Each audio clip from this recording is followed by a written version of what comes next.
ஸ்ரீ குருச்சந்திரா ஜோதிடம் யூடியூப் சேனலின் மூலம் அனைவருக்கும் வணக்கத்தை தெரிவித்துக் கொள்கிறேன்.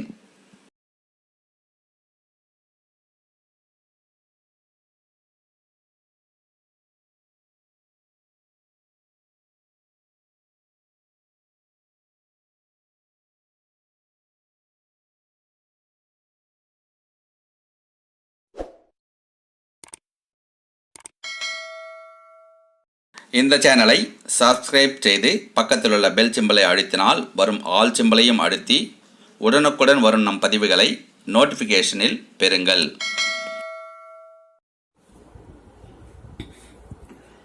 வணக்கம். இந்த பதிவில் சந்திராஷ்டமம் என்பது என்ன, சந்திராஷ்டம் நாள் என்பது ஒரு சுப விசேஷம் செய்யும் போது எத்தனை நாள் நாம் கடைபிடிக்க வேண்டும், எத்தனை நாள் அது தோஷத்தை தரும், அதாவது சந்திராஷ்டம் நாள் என்பது என்ன, அந்த நாள் பிரதி மாதம் எந்த நாள் எந்த நட்சத்திரத்தில் வரும், சந்திராஷ்டம் நாள் என்பது எத்தனை நாள், ஒரு நாளா அல்லது 2 நாட்களா அல்லது 2.25 நாட்களா என்பதை தெளிவாக பார்க்கலாம். அதாவது சந்திராஷ்டமம்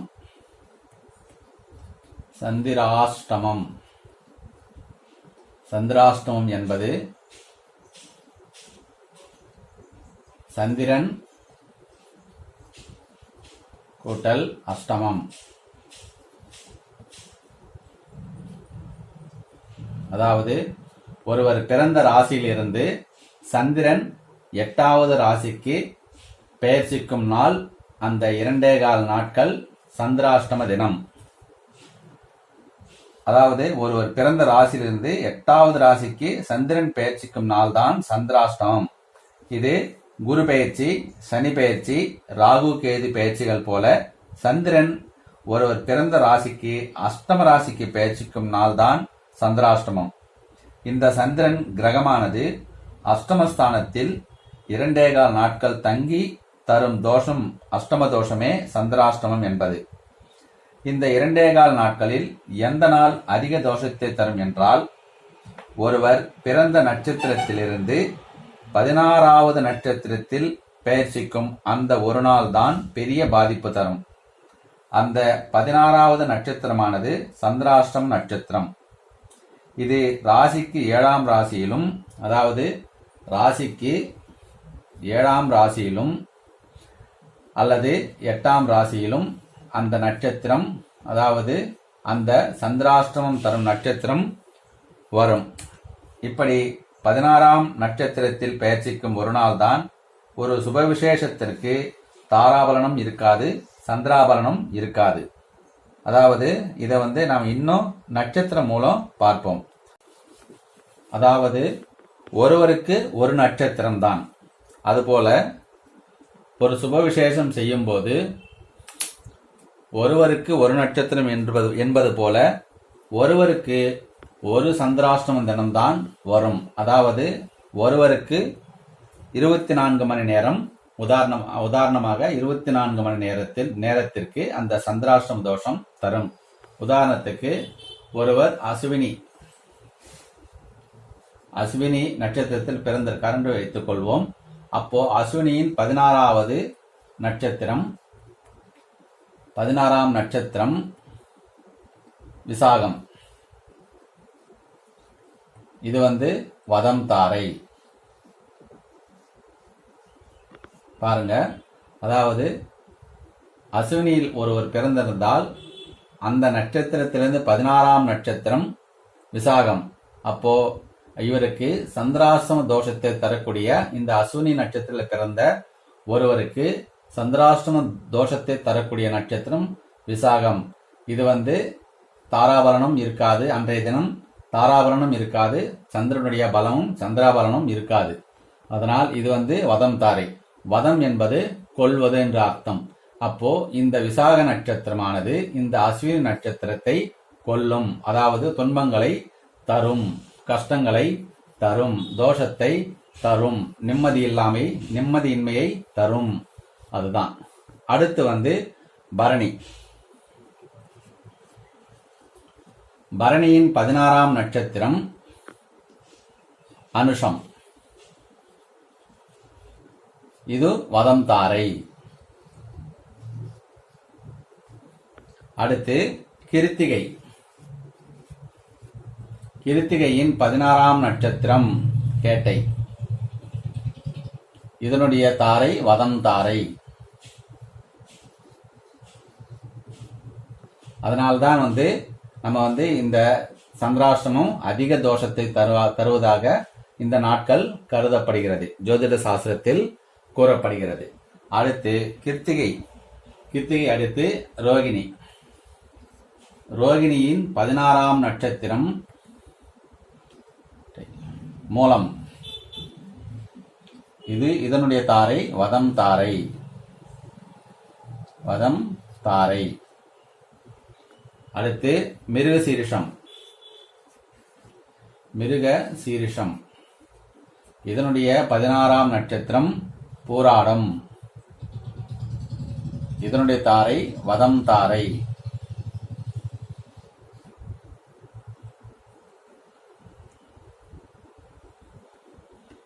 அடுத்து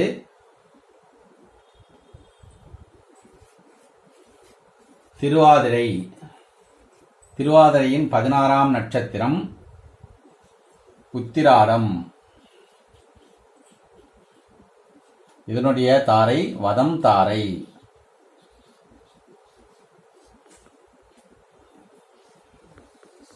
அடுத்து புனர்பூசம். புனர்பூசம் 16ஆம் நட்சத்திரம் திருவோணம். இதனுடைய தாரை வதம் தாரை.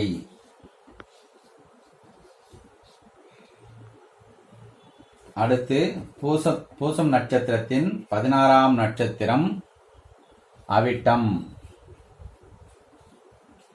இதனுடைய தாரை வதம் தாரை.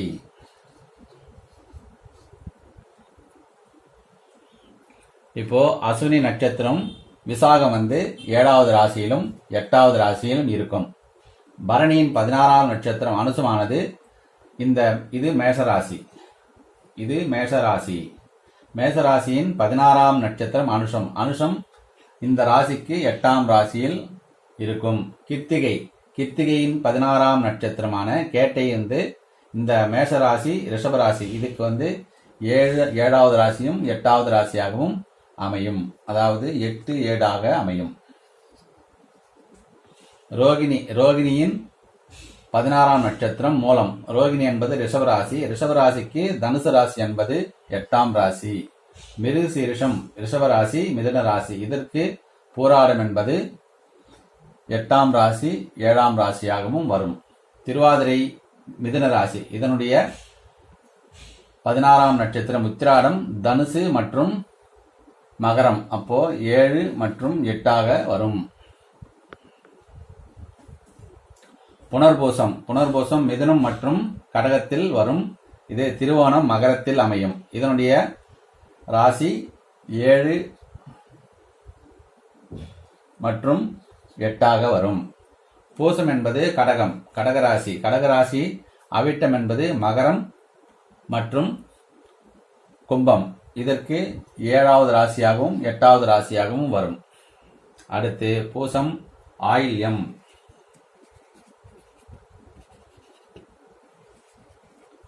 ஆயில்யம் நட்சத்திரத்தின் 16ஆம் நட்சத்திரம் சதயம். இதனுடைய தாரை வதம் தாரை. ஆயில்யம் கடகராசி. சதயம் கும்பம். இதுக்கு 8வது ராசியில் வரும். அடுத்து மகம். மகத்தின் 16ஆம் நட்சத்திரம்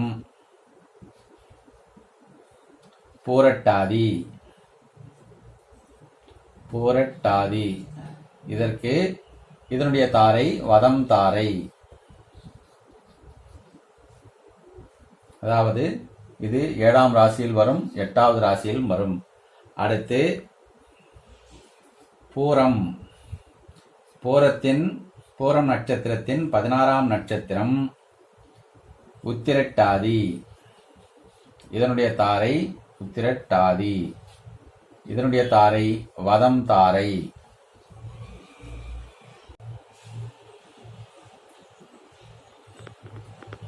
பூரம் சிம்மராசி. உத்திரட்டாதி 8வது ராசியில் வரும். அடுத்து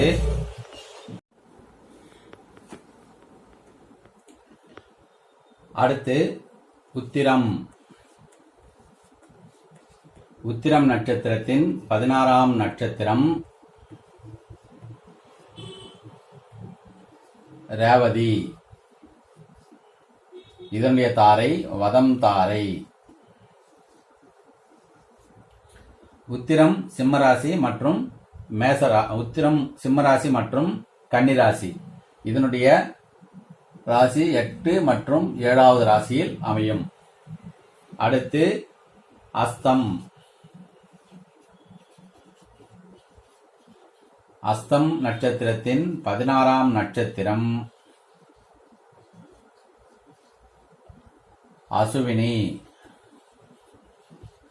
இதனுடைய தாரை வதம் தாரை. அஸ்தத்தின் அசுவினி அஸ்தம் நட்சத்திரத்திற்கு அஸ்தம் கன்னிராசி, அசுவினி மேஷராசி. இதற்கு 8ஆம் ராசியில் அமையும். அடுத்து சித்திரை. சித்திரை நட்சத்திரத்தின் 16ஆம் நட்சத்திரம் பரணி. இதனுடைய தாரை வதம் தாரை. சித்திரை கன்னி மற்றும் துலா ராசியில் அமையும். இதற்கு 8 மற்றும் 7வது ராசியாக பரணி அமையும். அடுத்து சுவாதி.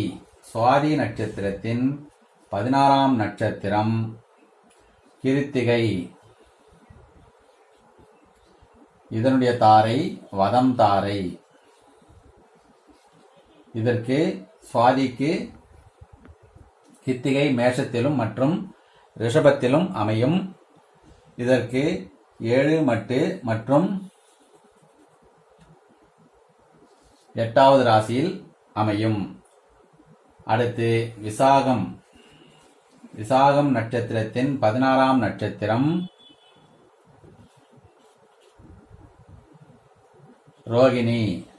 இதனுடைய தாரை வதம் தாரை. விசாகத்திற்கு 8 மற்றும் விசாகம் துலாத்திலும் விருச்சகத்திலும் அமையும். ரோகிணி ரிஷபராசி. இதற்கு 8ஆம் ராசியாகவும் விசாகத்திற்கு ரோகிணி 8ஆம் ராசியாகவும் 7ஆம் ராசியாகவும் வரும்.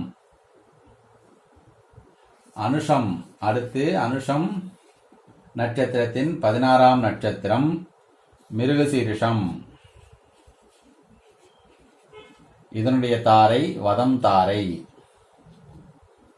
அனுஷத்திற்கு மிருகசீரிஷம். அனுஷம் விருச்சிக ராசி, மிருகசீரிஷம் ரிஷபம் மற்றும் மிதுனத்தில் அமையும். இதற்கு அனுஷத்திற்கு அதாவது விருச்சிக ராசிக்கு 7ஆம் ராசியிலும் 8ஆம் ராசியிலும் வரும். அடுத்து கேட்டை நட்சத்திரத்தின் 16ஆம் நட்சத்திரம் திருவாதிரை. இதனுடைய தாரை வதம் தாரை. கேட்டைக்கு 8வது ராசியில் அமையும். அடுத்து மூலம். மூலம் நட்சத்திரத்தின் 16ஆம் நட்சத்திரம் புனர்பூசம். மூலம் தனுசு ராசி, புனர்பூசம் மிதுனம் மற்றும் கடகத்தில் அமையும். இதனுடைய தாரை வதம் தாரை. இதற்கு 7 மற்றும் 8வது ராசியில், மூலத்திற்கு புனர்பூசம் 7 மற்றும் 8வது ராசியில் அமையும். அடுத்து பூராடம் நட்சத்திரத்தின் 16ஆம் நட்சத்திரம் பூசம். பூசம் நட்சத்திரம். இதனுடைய தாரை வதம் தாரை. இது தனுசு ராசி, பூசம் கடகராசி. இதனுடைய தனுசுக்கு இது கடகராசி. தனுசுக்கு கடகம் என்பது 8வது ராசியில் அமையும். அடுத்து உத்திராடம். உத்திராடம் நட்சத்திரத்தின் 16ஆம் நட்சத்திரம் ஆயில்யம்.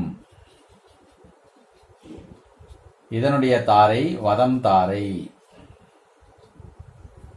உத்திராடம் தனுசு மற்றும் மகரத்தில் அமையும், ஆயில்யம் கடகத்தில் அமையும்.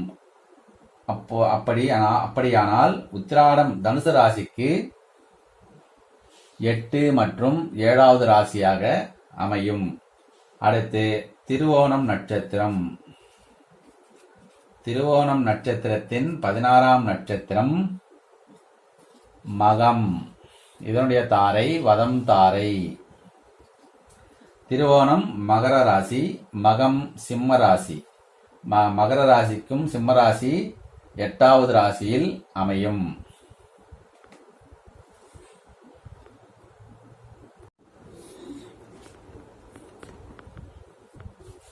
அடுத்து அவிட்டம்.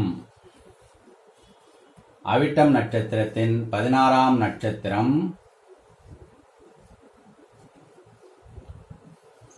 பூரம்.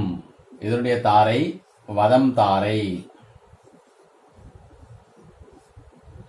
அவிட்டம் மகரம் மற்றும் கும்பத்தில் அமையும், பூரம் சிம்மத்தில் அமையும். அப்படியென்றால் அவிட்டத்திற்கு 8 மற்றும் 7வது ராசியில் அமையும். அடுத்து சதயம். சதயம் நட்சத்திரத்தின் 16ஆம் நட்சத்திரம் உத்திரம். இதனுடைய தாரை வதம் தாரை. சதயம் கும்பத்தில் அமையும், உத்திரம் சிம்மம் மற்றும் கன்னியில் அமையும். அப்படியானால் சதயத்திற்கு, அதாவது கும்பத்திற்கு 7 மற்றும் 8வது ராசியில் அமையும்.